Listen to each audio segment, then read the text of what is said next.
As you can see, we're moving this historic house on Tchoupitoulas Street in New Orleans from the 3900 block to the 3500 block. So we're just going down the street with it. Tchoupitoulas is the River Road of New Orleans. It is about 4.5 blocks away from what used to be a cotton mill at the corner of Napoleon and Tchoupitoulas. Now the famous bar Tipitina's is there, but this house was 4.5 blocks from that corner and from the cotton mill. 10 different jacks at 10 different points will lift this house up as straight as we can to do as little damage as we can. This house was vacant for about 7 years. I've been watching it for 7 years and know it's been vacant for at least that long with roof leaks that went on for a long time. I rebuilt about a third of this house, just structural stuff that I couldn't save. It wasn't sound enough to move.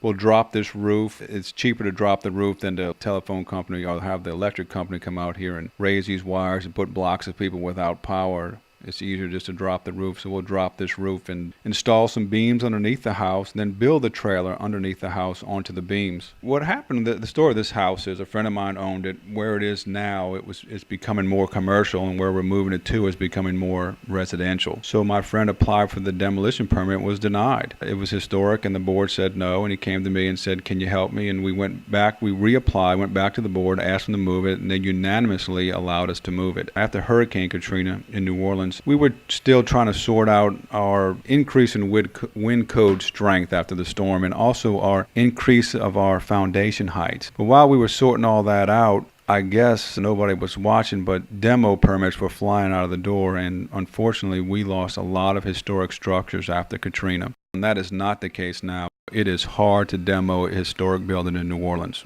rightfully so, but these boards are not going to let you do it. But what we'll do here is we've built this house, we've built the trail underneath the house. The truck will come in and tie into a hitch. There'll be some guys here braver than me that'll push these wires up so we can scoot underneath them. It's weird, we found a bunch of old bottles. It's like encapsulated in time underneath the house with a bunch of old bottles, some Barks root beers and some New Orleans cola bottle that I found underneath here. The police will come and give us an escort and we'll get on down the road. I don't know if this house serviced a cotton mill. It was very close. The house was built around the mid-1800s.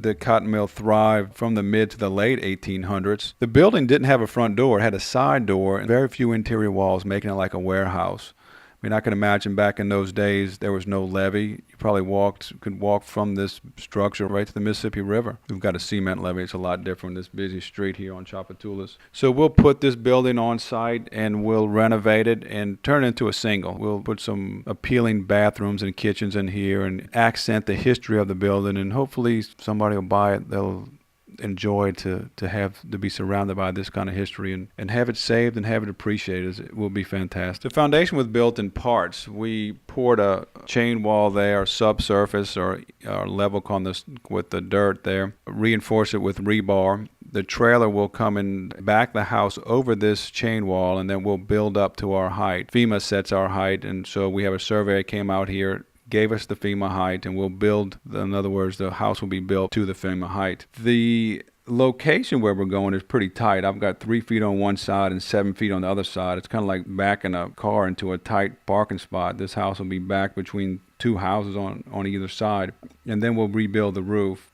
Over 50% of the rafters were so rotten I couldn't use them, but all the ones we could reuse we will, and the rest I've bought, and we'll incorporate those into them. So we're fixing to get this roof rebuilt and get this house dry again and start the renovation. If you have a historic home and you're thinking about demolishing it, or you'd like to make an application for demolition, or if you've been denied in your application, give us a call. Let us look at it. It may not be able to be moved. I may go to the board with you and say it's impossible to move, but it may be able to be moved, and there may be somebody that's willing to buy it from you and help you move it. My name is Robert Brent. I was born and raised in New Orleans. I started Historic Home Recyclers after Katrina. I've been a contractor all my adult career. I mean, I worked a little bit offshore after college, but I've been in these historic structures for a while now and really enjoy it. And saving this history is really enjoy being a part of saving this history. And we have so much of it here in New Orleans. It's nice to be a part of. The name of the company is Historic Home Recyclers of New Orleans. Our website is hhrno.com. We'd love to be a part of your next historical project.